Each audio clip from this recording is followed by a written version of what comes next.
What's happening, sports fans? Hope you are enjoying social distancing as much as I am. And I'm kidding about that. I'm locked in a studio by myself. I've become very lonely. But thankfully, we got a lot of top recruits like Alex-Rose Molinar from the Bishop Schools to talk about and talk to and pass the time with. She is on here because she is committed to go play softball at Boston University. Thank you very much for joining us. Let's talk a little bit about that decision. It is sunny and 70 right outside that window. Do you just hate it and you wanted to go back east, or like what congratulations, but what was that decision? Yeah, well, first of all, ever since I was a freshman, my first and only criteria was I did not want to be in California. I did not want to be in San Diego, just not here. So Boston seemed like a pretty good fit for me. And for me, it was the perfect balance of high academics and high athletics. So Boston University was just the perfect fit for me. The coaches are absolutely amazing, and the team is competitive, but it's not like a UCLA where the athletics will run your life. So BU is just the perfect fit for me. Funny that you mentioned the school that will specifically run your life with their athleticism. I was a part of that machine for a couple of years, and you're absolutely true about that. BU is it's an urban campus. It's kind of a weird setup where it's just a building here, then apartments, then the math building, and then you come in and out on that. So I don't know exactly, like, where is the softball stadium? Is there really like an on-campus vibe to the softball stadium, or are you just kind of like in the middle of Boston? There is. Well, it's kind of both. It's definitely like right in the middle of Boston, but it's kind of, we're way over there in West Campus. That's kind of where all the athletes are. So yeah, it's just kind of a really nice little softball field, and it's right in front of all the dorms, and it's an awesome field. So to go from the lack of hustle and bustle, the beach vibes, the Bishop School is like a block and a half from Wind and Sea. Like you're as West Coast Cali, like laid back as possible, to literally playing in the middle of a city. Was that part of the draw? Was being just in that downtown area? It was, yes. I mean, all I've ever heard about Boston is how awesome of a city it is, and how the environment is just awesome for athletes and students alike. So I've just heard amazing things about the vibe of Boston, and it just sounds like the perfect place to immerse myself. So I attended Syracuse University for my graduate school, and I got inundated with the education that a lot of East Coast and Northeast specifically will spend the first couple of weeks of the season on the road at the collegiate level. I don't know if you've really started to wrap your head around that kind of stuff, or maybe what some of the differences are East Coast versus West Coast, but playing in that little bit colder, a little bit different kind of climate, does that affect a softball player? I mean, not the good ones, in my opinion. I mean, for us, we kind of just, we put on our Under Armour, and then we warm up, and the game's the same. I mean, the weather should not impact anything for us other than like practices. We can practice inside, but the cold really doesn't affect me personally. Well, you bring up an interesting point with the adding the Under Armour. I think cold allows for athletes to swag out just a little bit, or improve their fit or their drip or whatever the hell the word is now. I'm sorry. I'm 29. I'm starting to become an old person. But athletes, they can put on those multiple layers. You can have the cool stuff that you get to wear actually to school and to play sports, instead of, oh, it's really hot and I just have to wear just the basic uniform. So have you started to accessorize for the East Coast? Do you have that good down jacket? Is everything starting to load up in the closet? I really wish I could tell you yes, but honestly, at this point, I don't even have a good jacket. I mean, I have like a sweatshirt, and that's about it. I definitely need to start at least getting a jacket, some beanies, some earmuffs. Okay, are your parents home right now? Can we pan the camera over and ask them what the hell they're doing to prepare you for going back east?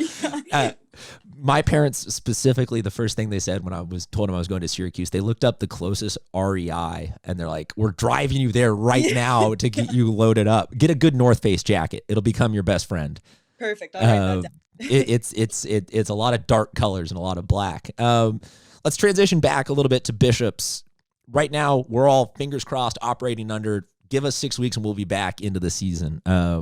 If not, we feel for you. But can you just talk to us a little bit about what you had going this season with this team? You got about 5 games in this year? Yeah, I think we had like three. So Three, what yeah. was your senior season like? Yeah. I mean, it was fun. I look forward to high school season every year. It's one of my favorite times of year. We were doing all right. I mean, we lost our pitcher last year, so that was kind of a rough one. So now I'm the pitcher, which is always fun. But yeah, the team. This, I think, in my opinion, this was my favorite team so far. The chemistry within all the girls was just amazing, and we had a lot of underclassmen come up that were really eager and motivated to play. So that was really fun, just playing with them. It was just a lot of fun. Everyone just seemed really motivated to play, and I really enjoyed the 3 games I had with them. So you got moved to pitcher, but is that not where you're aiming to play in college? No, I'm a shortstop, so I'm a strictly middle infielder. So the pitching was new for me. A little bit terrifying, kind of enjoy it. A little bit. It was a lot of laughter. There's a couple times I hit like 25 feet up the backstop up there because I can't really find the strike zone. But yeah, it was fun. I thought you were gonna say because I hit 25 people in a row.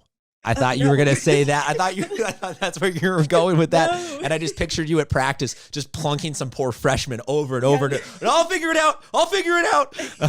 As the coaches just laugh. I got close. So I love talking to high school athletes in general, but Bishop's athletes tend to be in that very small circle of you've played 2 or 3 sports for that school over that time period because everybody has to help out because every team only has about the bare minimum number of players. So right. What has that been like being a student athlete at Bishop's? It's honestly been incredible. I ran cross country the past 4 years. I played basketball my first 3 years here, and then obviously softball my whole 4 years. And it's just been such like a family oriented experience for me. I'm so close with every single one of my coaches, and I've just gotten to experience Bishop's on so many different levels. The sports I play are super different from each other. I go from cross country to something that's not super, there's just not a lot of popularity to it, and then to basketball, which is, there's a lot of fame around it, and then to softball, which is somewhere in the middle. So I just kind of got to experience so many different aspects of Bishop's and all the different coaches at all the different levels. So it's just been a great experience. I wouldn't trade it for anything. Well, and it's one of the schools where I actually tend to have a ton of respect for, and just trust me, folks, it's taken me a long time to say these words out loud because La Jolla High School graduate. Oh, no.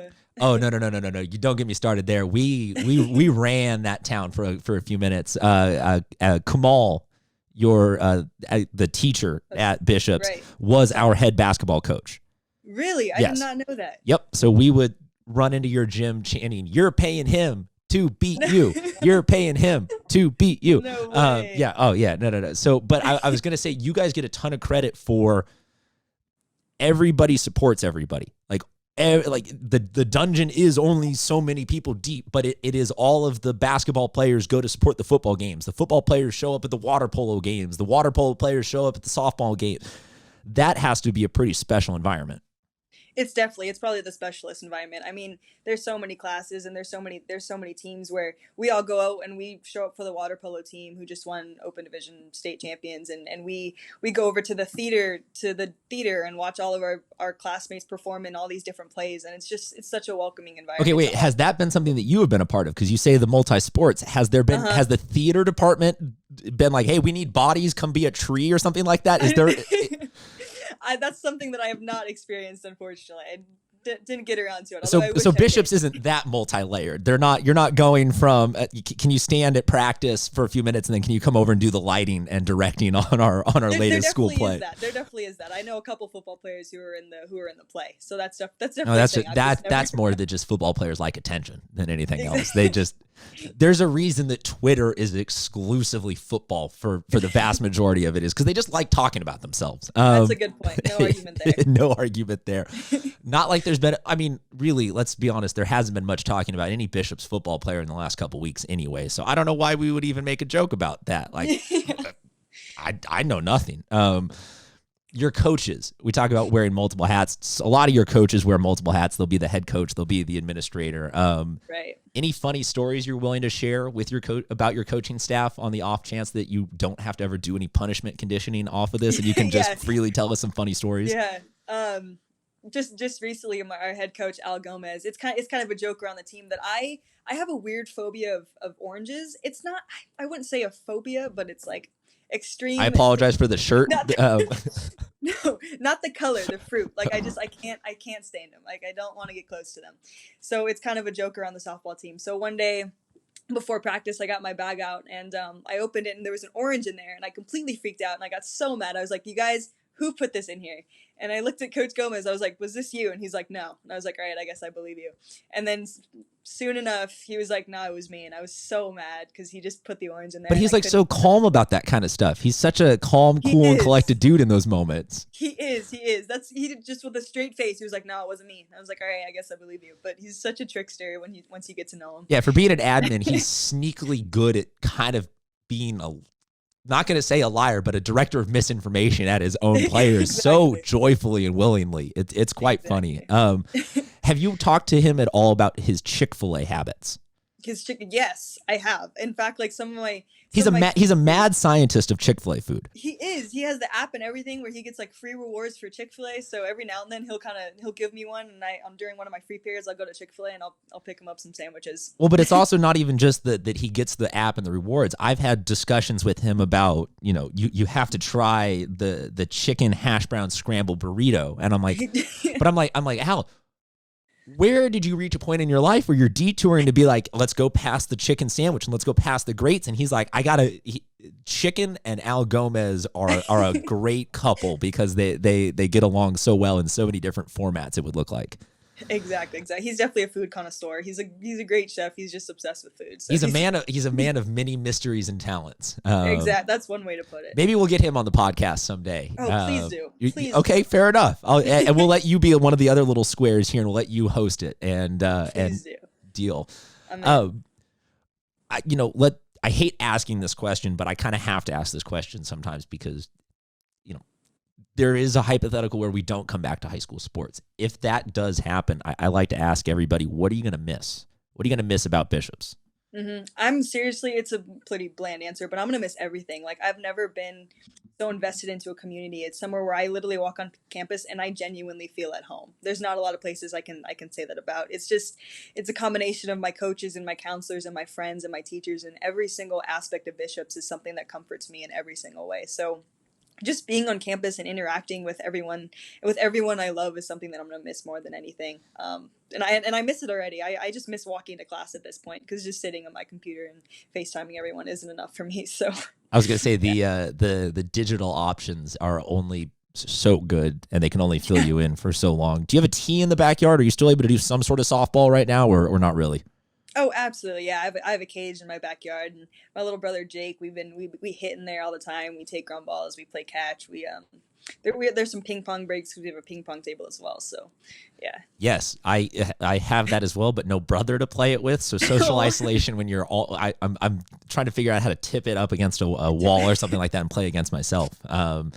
So hey, maybe you can be a two-sport athlete then at Boston in ping pong and softball if you get that outrageously good at it until the end of our social distancing or quarantine or whatever we're going to call this. Alex, thank you so much for being on with us. We really appreciate that. Thank you for having me. It sounds like this is not going to be the last time we have you on, though, because when we have Al on for the coaches show, you will be the co-host for that interview. 100%. Count me in. I'm there. Even if and what you need to do probably is, circulate the word, get a couple of the really good questions from the rest of the team, and we'll just have you ambush the interview. Sounds good. Perfect. First off, we'll see if Al made it through the last 14 and a half minutes and even watched it, or if he's just going to send me a, hey, loved the interview text just because he saw it got posted. So Al, fair warning that we're coming for you. But we'll see if you even made it to this part of the interview. Folks, we really appreciate you putting up with my shenanigans as we talk to another top recruit. There's so many great athletes in San Diego that they need your thoughts, your prayers, your well wishes right now.